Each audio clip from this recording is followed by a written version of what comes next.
I'm stronger than this. We know, we're here, and we're not leaving. Thank you. Look, the tower hat. It's beautiful, my loves. Keep playing.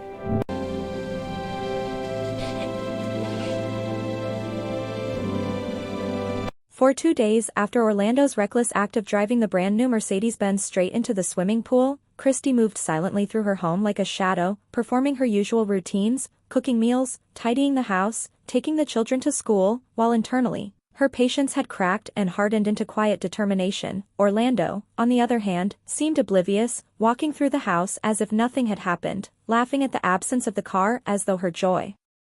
and her blessing were of no consequence, never acknowledging his wrongdoing, never apologizing, never showing a hint of remorse, while the glinting black car sat at the bottom of the pool like a symbol of his jealousy and the destruction it could cause. A vehicle that had crossed oceans from America to be ruthlessly ruined by a man who could not bear to see his wife smile. Christie's once soft and patient gaze was replaced with a look sharp and unwavering, the kind that silently warned anyone who underestimated her strength, and when her brother, Okanito, called from thousands of miles away, his voice steady yet full of concern, she recounted every horrifying detail of the ordeal, from Orlando demanding her car keys that morning to the argument that had erupted in the kitchen, the terrifying arrival of a forklift in the compound, and the stunning, surreal sight of the car sailing through the air and landing with a splash into the pool. While he listened quietly, and when he spoke, he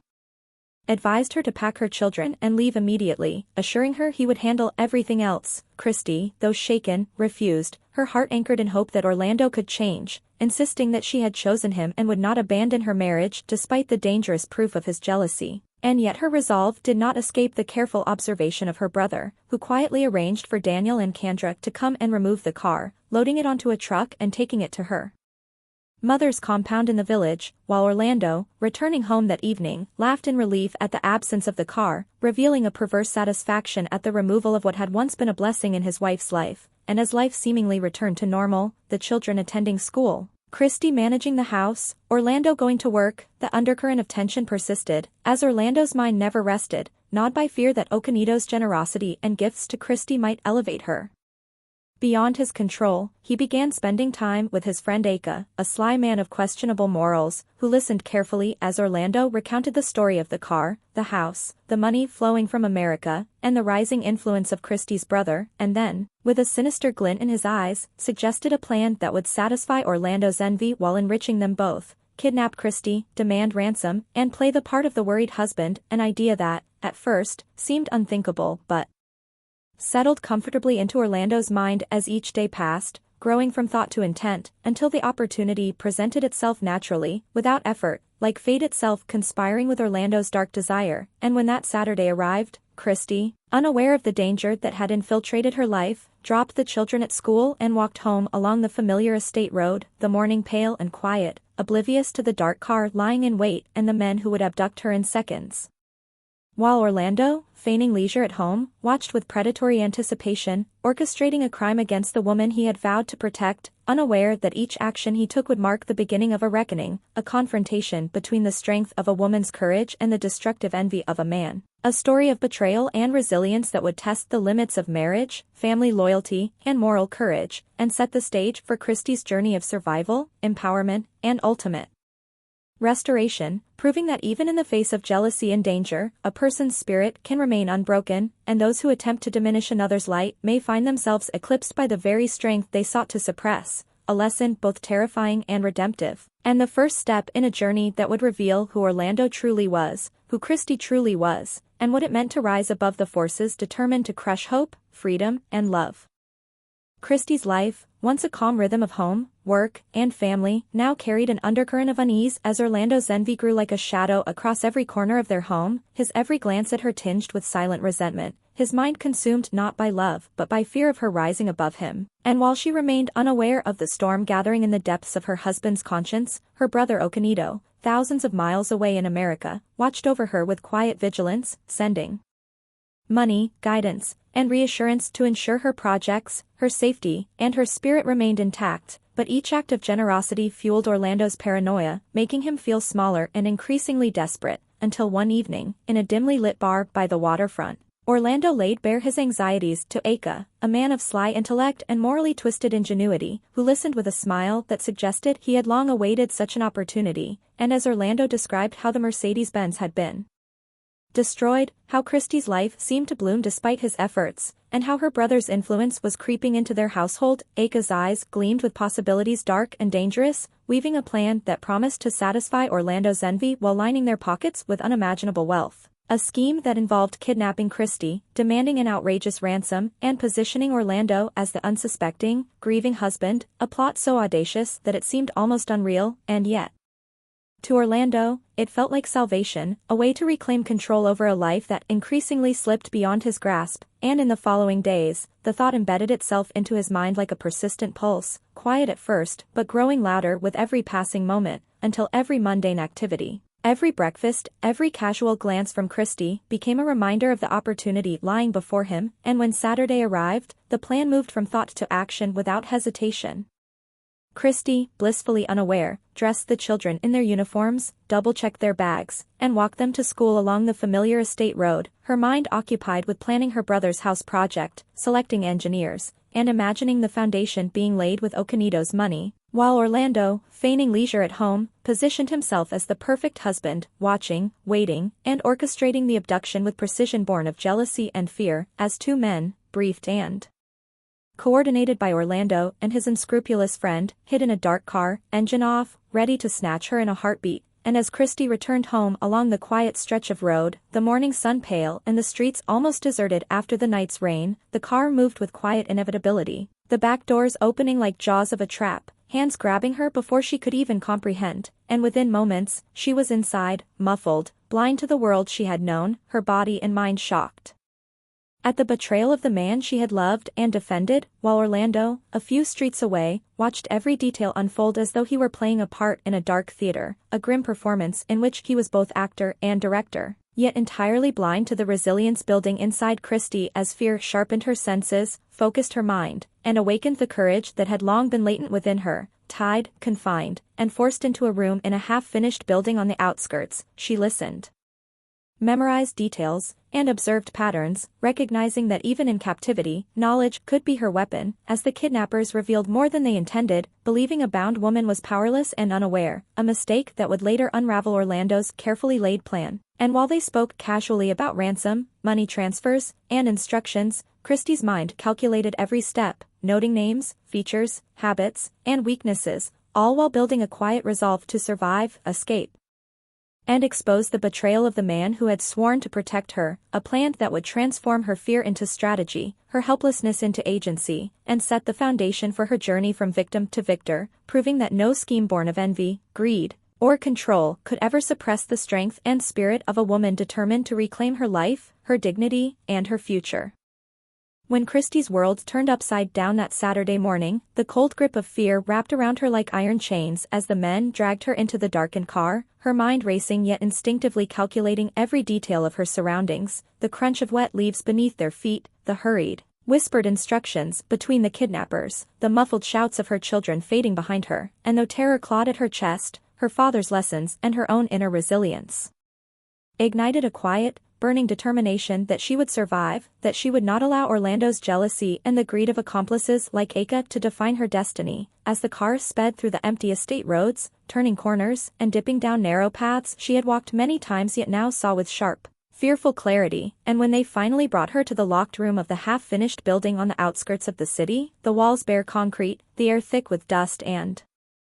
tension, she felt the sting of humiliation and betrayal, the bitter taste of disbelief that the man she had loved, fed, and defended could orchestrate such a cruel scheme against her. Yet even as the men left, speaking carelessly about ransom, payment, and timelines, Christie's mind, sharpened by fear and necessity, began to absorb every detail, the height, the weight, the gait, the mannerisms, the careless words of each captor, turning observation into strategy, realizing that even in captivity,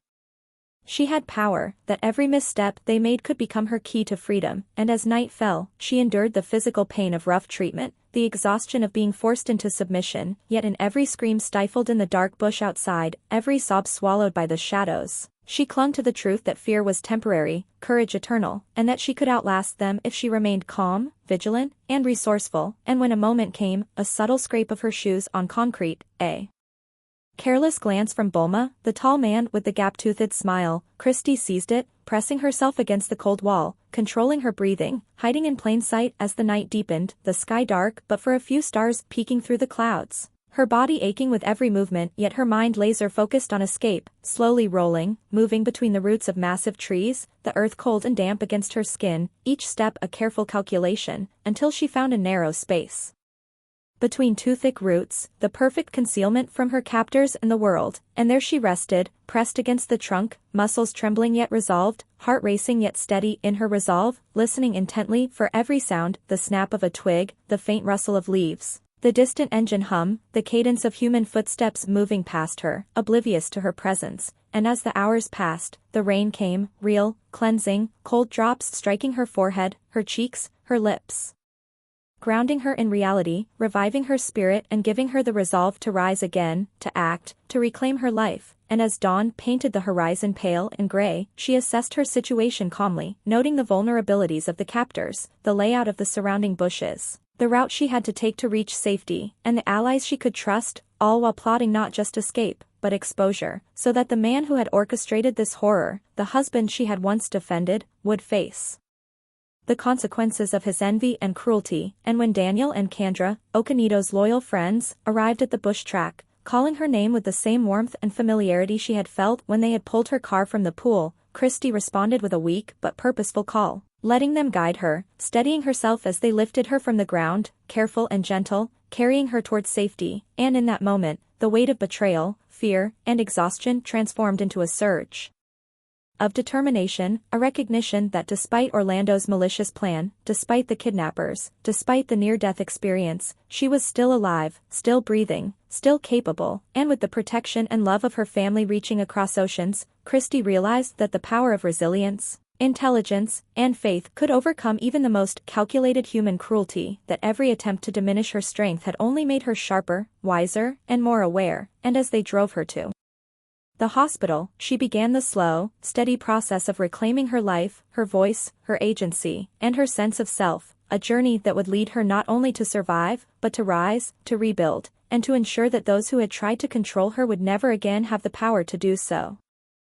By Monday morning, the calm Orlando had so carefully feigned evaporated like mist in the sun as the reality of the ransom deadline approached, the $35,000 that had flowed from Okanido to Christy now sitting in Orlando's hands. A tangible reminder of the wealth and power he had tried to control but never truly possessed, and while he prepared the briefcase meticulously, checking, double-checking, adjusting the envelope containing his 20% share, he was oblivious to the silent eyes watching him from the gray car parked far behind, Daniel driving and Kendra recording every movement, evidence of every misstep he would soon regret. And as Orlando drove to the secluded drop point, the city streets eerily quiet after the early morning rain, his mind oscillated between anticipation and anxiety, rehearsing the role he would play as the grieving husband, the careful husband who had supposedly lost everything yet maintained composure, while in truth his heart pounded with excitement and dread, each intersection bringing him closer to the men who would carry out the act he had plotted, yet unknowingly, the pieces of his plan were already unraveling, for Christy, hidden and observing, had survived the initial abduction, her body battered but her spirit alive, and each step he took, each direction he followed, was a movement in a chess game where he had already been outmaneuvered, yet he remained confident, carefully placing the briefcase exactly where instructed. Walking back, surveying the empty area, and driving away without noticing the subtle signs of his own exposure, while Daniel and Kendra emerged from their hidden vantage points, capturing video and photographs of the handoff, every moment meticulously documented, and called Okanido to confirm, the excitement in their voices tempered by the gravity of the situation, for while the plan had been executed according to Orlando's expectation, the outcome had already begun to slip beyond his control. And back at the house, Orlando paced, imagining Christy's absence and rehearsing the phone calls he would make, the stories he would tell, each imagined scenario designed to reinforce his narrative of the worried husband, while ignoring the growing storm of evidence gathering in the hands of the very people he trusted to enforce his plan. And when he finally called Bulma to verify the ransom's collection, every word, every tone, every detail was recorded, a testament to his hubris, while Christy, crouched and hidden between the two massive roots, listening to every sound, counting every second, and assessing every weakness in the captor's behavior, realized that the moment for action had arrived, that patience, intelligence, and timing could turn fear into freedom. And when Daniel and Kendra reached her location, their voices calling gently yet urgently, she responded, weak but clear, guiding them to her position, leaning on them for physical support as they lifted her from the cold, wet earth, her body exhausted but her mind sharper than ever, and as they drove her to the hospital, she clung to hope and to the certainty that Orlando's plan, though elaborate, was falling apart under the weight of truth, and while Orlando, blind to her survival, returned home to the empty estate. Imagining the scene he had orchestrated, he failed to see the converging forces aligned against him: Okanito's foresight, Daniel and Kendra's loyalty, and Christie's intelligence and resilience. Forces that would turn his meticulous planning into evidence against him, and as Christie was stabilized and attended to at the hospital, recounting every detail of her ordeal to Daniel and Kendra, the documentation of Orlando's conspiracy began, a record of greed, envy, and deceit that would soon place him firmly in the grip of justice. And as Orlando paced, anxious, plotting his next moves, he remained unaware that each act he took had been recorded, every lie observed, every plan exposed. That the careful layers of deception he had built over months were collapsing under the weight of truth, and that by the end of the day, the man who had believed he controlled his wife's life, her freedom, and her blessings, would be forced to confront the consequences of envy, cruelty, and hubris, proving that no scheme, no matter how cunning, could withstand the combination of resilience, courage, and the unwavering loyalty of those who truly cared, and that even the most calculated human malice is powerless when faced with wisdom, bravery, and the unshakable truth. The moment Christie stepped back into her home after the ordeal, her body still bruised, her spirit raw yet stronger than ever, the air seemed charged with a mixture of relief, disbelief, and the quiet intensity of a story that had reached a turning point. For Orlando, pacing in his living room, had no inkling that the carefully orchestrated kidnapping he had planned and executed was already unraveling, that the money he believed had bought obedience and fear had instead provided the evidence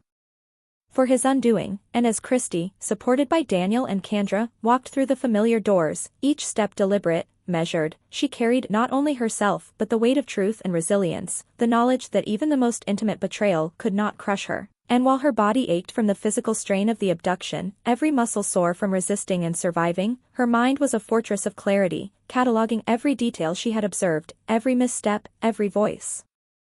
every instruction given to her captors, knowing that these would become the threads that wove the tapestry of justice. And Orlando, still convinced of his control, remained oblivious, unaware that the very people he had underestimated, her brother, his loyal friends, and Christie herself, were now in motion, dismantling the narrative he had so carefully constructed. And when the police arrived at the compound, armed with recordings, photographs, testimonies, and the full account of the abduction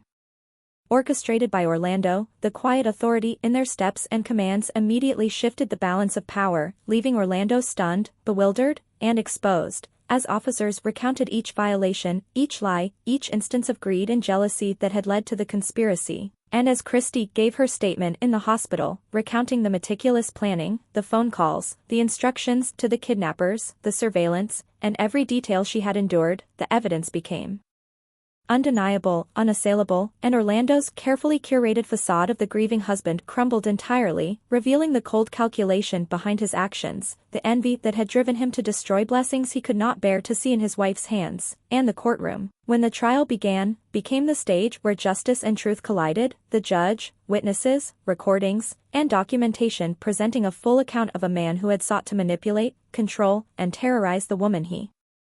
had promised to love. And while Orlando sat, silent, watching his plans and reputation dismantled piece by piece, Christie's presence in the room radiated quiet power, dignity, and the undeniable evidence of survival and triumph. And as the verdict was delivered, 25 years in prison for conspiracy to kidnap, conspiracy to murder, and obtaining money under false pretenses, the weight of Orlando's envy, fear, and cruelty finally met its consequence, a lesson that no human design, no matter how elaborate, can resist the force of truth and courage. And while Christie began the slow process of physical recovery, with her bruises fading but the memory of betrayal remaining vivid, she also began to rebuild her life, purchasing a home in a safe, quiet neighborhood, enrolling in a business course, reclaiming her independence, and providing stability, love, and security for her children, Aini and Es, who, having witnessed the strength of their mother and uncle, learned what resilience and courage look like in action. And when Okanito returned from America, seeing his sister alive, strong, and thriving, the unspoken bond between them conveyed a depth of gratitude, love, and protection that words could not encompass. And as Christy shared the full story with her mother in their village home, the old woman's knees touching the floor in quiet thanksgiving, the recognition that divine intervention had protected her daughter and guided her through near impossible peril underscored the truth that even in moments of darkness, courage, wisdom, and unwavering support can transform fear into triumph, that a life almost stolen can be reclaimed stronger than before, and that those who attempt to diminish another's light will ultimately find themselves eclipsed by the very strength they sought to suppress, leaving Christy not only a survivor but a beacon of hope, wisdom, and resilience for everyone who witnesses her story, proving that justice, faith, and determination are far mightier than envy, deceit, or cruelty. After the storm of betrayal and fear had passed, Christy stood at the threshold of a new chapter, her body still tender from the abuse she had endured, yet her spirit stronger and more unyielding than ever, as she began the deliberate work of reclaiming her life, her independence, and her dignity, starting with securing a safe, quiet home in a peaceful neighborhood where her children, Aini and Es, could grow surrounded by love and stability, a sanctuary where no shadow of Orlando's envy or cruelty could reach them, and as she unpacked her belongings, each item carefully placed, she felt a sense of liberation and control that she had long been denied, while her children, sensing their mother's renewed strength and calm, adjusted to this restored sense of normalcy, their laughter filling the rooms with warmth and reminding her that despite all that had happened, life could still be beautiful. And alongside the physical reconstruction of her home and family, Christy began to rebuild her professional and personal aspirations, enrolling in a business course that expanded her skills and gave her the confidence to plan her own enterprise, a venture that would be wholly her own, fueled by her intelligence, creativity, and the lessons learned from surviving Orlando's betrayal. While her brother Okanito remained a steadfast presence, guiding, advising, and supporting her not out of control but out of love and concern, a constant reminder that family could be both a shield and a source of strength. And as she made each decision, hiring reliable workers for her new business plans, designing her new home, choosing a car that symbolized freedom rather than possession, Christy recognized the subtle but profound difference between resilience born from necessity and courage born from choice. A lesson reinforced as she watched her children thrive, grow curious, kind, and confident, understanding that they were witnessing the power of perseverance and the rewards of wisdom in action. And in the evenings, she reflected quietly, noting how far she had come from the days when fear and oppression had defined her life, acknowledging the pain but refusing to be tethered to it, instead transforming each scar into a marker of survival, each memory into a blueprint for a future shaped by her values, her intelligence, and her courage. While in the legal arena, Orlando's sentence and the full recovery of the 100 million naira ransom reinforced the certainty that justice, no matter how delayed, could be achieved, that actions rooted in envy, greed, and malice would ultimately lead to downfall. And as Christy began to plan her business, identifying opportunities, building relationships, and learning to navigate the challenges of entrepreneurship, she also became increasingly aware of the moral and practical lessons embedded in her ordeal, that hope alone is not enough, that wisdom must guide decisions, that the people around you define the support and protection you can rely upon, and that recognizing toxic relationships early can prevent years of suffering. And as she implemented these lessons, teaching her children the same principles through example and conversation, she built not only her own life but a legacy of resilience, discernment, and empowerment, ensuring that the shadow Orlando had cast over her would never darken her path again, and that each day of careful planning, patient action, and courageous decision-making strengthened the foundation of a life lived intentionally and wisely, a life where her voice, choices, and power were entirely her own. And in the quiet moments, as she looked out the window at the peaceful neighborhood and the children playing safely, she felt an inner gratitude for survival, for family loyalty, for divine guidance that had preserved her in moments of danger, and for the clarity that allowed her to rise above fear, envy, and oppression, proving that even when a life has been threatened, stolen, or manipulated, the human spirit, fueled by courage, wisdom, and love, has the ability not only to survive but to flourish, to transform trauma into triumph, and to illuminate a path for others who may one day face darkness, showing them that freedom, justice, and resilience are attainable when strength and intelligence guide the way. With Orlando behind bars, serving a 25-year sentence for his malicious schemes, Christy finally breathed a full, unshackled breath, her life no longer dictated by fear, manipulation, or jealousy, and as she stepped into her rebuilt home, the warm sunlight spilling across polished floors, she felt the profound weight of survival transform into the power of triumph, realizing that her journey had been about more than escaping danger, it had been about reclaiming herself, her voice, her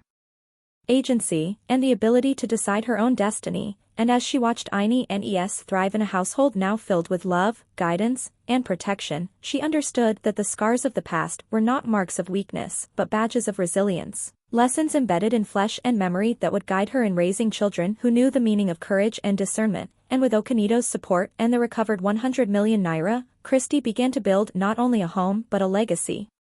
Purchasing land, completing her construction project, and investing thoughtfully in her business education, creating a foundation that would ensure financial independence, stability, and empowerment, while each step she took in these endeavors was guided by the wisdom gained through pain, observation, and reflection, allowing her to navigate challenges with clarity, patience, and foresight. And as the community around her witnessed her recovery and success, they saw not only a woman who had endured but a woman who had transcended adversity, transforming every threat and betrayal into a lesson on vigilance, choice, and self-respect. And in quiet moments, Christy reflected on the pivotal lessons her life had offered, that hope without wisdom is fragile, that love and loyalty from those who truly care can become the strongest shield, that no one has the right to diminish another's blessings, and that resilience is forged in the crucible of challenge, each day reinforcing the truth that when someone shows their true character, whether friend or partner, it must be acknowledged and responded to wisely, for hope alone cannot protect from repeated harm. And as she taught her children these values, blending stories of courage, survival, and discernment into lessons about the world, she also imbued them with confidence and moral clarity, ensuring that they would grow aware of the importance of choosing companions wisely and nurturing relationships built on mutual respect, encouragement, and shared growth. And as she continued to expand her business knowledge, plan her ventures, and rebuild her life with careful, intentional steps, Christy embraced the power of agency, realizing that even the darkest chapters can serve as catalysts for strength, strategy, and self-discovery, and that survival is only the beginning. Thriving requires vision, courage, and the willingness to rise above past wrongs, while celebrating the victories, no matter how small, along the way. And as she stood in the garden of her completed home, watching her children play under the gentle sunlight, listening to the laughter that echoed across walls once shadowed by fear, she recognized that true triumph is not simply the defeat of adversaries, but the mastery of oneself, the reclaiming of agency, and the wisdom to protect, nurture, and grow what truly matters. And in that space, she understood that her life, though once threatened, had become a testament to the enduring power of human spirit, divine guidance, and unyielding resilience, proving that no act of cruelty, envy, or oppression can permanently suppress the light of someone determined to rise. And with each passing day, as she guided her children, cultivated her business, and cherished her family, Christy embodied a life rebuilt stronger, wiser, and brighter, demonstrating that survival transforms into empowerment when combined with courage, intelligence, faith, and the unwavering belief that those who seek to diminish others will ultimately be eclipsed by the very resilience they tried to destroy, leaving Christy not only alive but triumphant, a beacon of hope, a model of discernment, and a living reminder that every challenge endured can become a stepping stone toward wisdom, freedom, and life fully reclaimed.